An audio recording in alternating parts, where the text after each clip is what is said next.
அனைவருக்கும் அன்பான வணக்கங்கள். இது மகாபெரியவா ஆன்மீகம் யூடியூப் சேனல். இந்த மரத்தை தொட்டால் உங்கள் ஜென்ம பாவங்கள் நீங்கும். இந்த மரத்தில் கிடைக்கக்கூடிய இலையாகட்டும், பூவாகட்டும், மரப்பட்டையாகட்டும், வேராகட்டும் பலவித அற்புதமான நன்மைகளை ஆன்மீக ரீதியாகவும் மருத்துவ ரீதியாகவும் கொண்டுள்ளது. இப்போ நீங்கள் ஸ்க்ரீனில் பார்த்துட்டு இருக்கீங்க இல்லையா, பவளமல்லி. அதுவும் இப்போ சீசன்.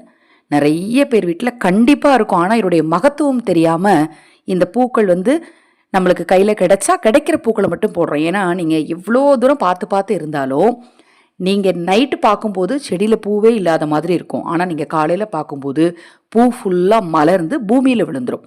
இந்த பூக்களை பறிக்கிறதுக்கான வாய்ப்புகள் ரொம்ப கம்மி. அதாவது செடியை விட்டு நீங்கள் பறிக்கவே முடியாது. செடியிலேருந்து பூக்களானது தானாகவே உதிர ஆரம்பிச்சிடும்.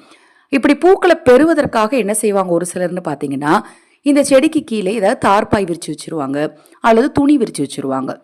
இந்த பூவை பூமாதேவிக்குரிய பூ அப்படின்னு சொல்கிறாங்க. ஏன்னா இது நேராக மலர்ந்த உடனே பூமிக்கு போயிடுது. யாரும் பறிக்கவோ அல்லது அதை நாளே பறித்து வைக்கவோ அல்லது அதை மொக்கா எடுத்து பறித்து வச்சிடலாம், அதை மொட்டு மலர்ந்ததுக்கப்புறம் அதை பூவாக கட்டிக்கலாம், இதை மாதிரி எந்த பிளானுமே பண்ண முடியாது. இந்த பூவானது மலர்ந்து ஒன்று அந்த இலைகள் மேலேயே விழுந்து கிடக்கும், இல்லை தரையில் விழுந்துடும். இந்த இலைகள் மேலே விழுந்த பூக்களை சேகரித்து தான் நாம் சாமிக்கு போடுறோம். அது மாதிரி இல்லை அப்படின்னா நான் சொன்ன மாதிரி ஒன்று துணி விரிச்சுக்கோங்க, இல்லை தார்பாய் விரித்து பூக்களை சேகரித்து அந்த பூவை கொண்டு போய் நம்ம பூஜைக்கு பயன்படுத்தலாம். இந்த மரத்தை தொட்டால் எப்படிங்க ஜென்ம பாவம் நீங்கும் அப்படிங்கிற கேள்வி கண்டிப்பாக உங்கள் எல்லாருக்கும் வரும். இந்த மரமானது பணவசியத்தை ஏற்படுத்தி கொடுக்கக்கூடிய ஒரு மரம். இந்த மரம் உங்கள் வீட்டில் இருந்தது அப்படின்னா நிச்சயமாகவே நீங்கள் அதிர்ஷ்டசாலி தாங்க. கண்டிப்பாக உங்களுக்கு இந்த விஷயம் தெரிஞ்சிருக்காது. இனிமேல் தினமும் காலை எழுந்து இந்த மரத்தை உங்கள் வீட்டில் இருந்தது அப்படின்னா தொட்டு கும்பிடுங்க. இல்லை அப்படின்னா ஒரு செடியை வாங்கி வீட்டில் வளருங்க.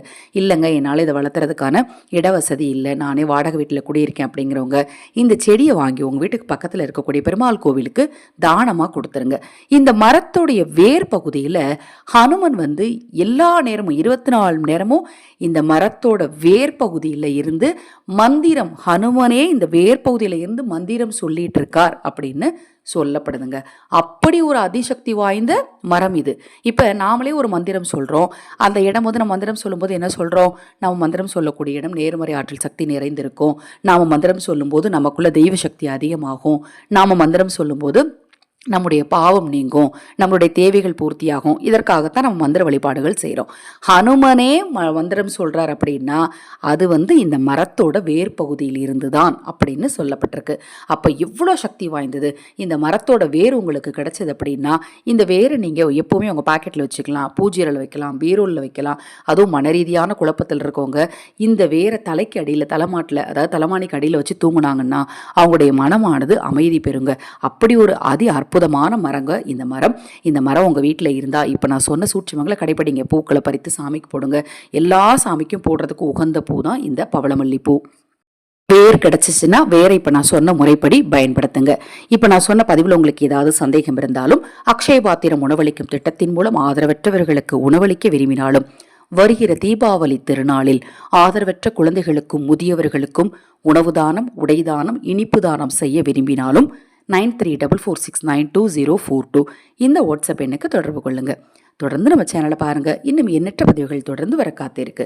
ஹரஹர சங்கர ஜெய ஜெயசங்கர, ஹரஹர சங்கர ஜெய ஜெயசங்கர. மகாபெரிவா திருவடி பாதம் சரணம் சரணம். நல்லதே நடக்கட்டும்.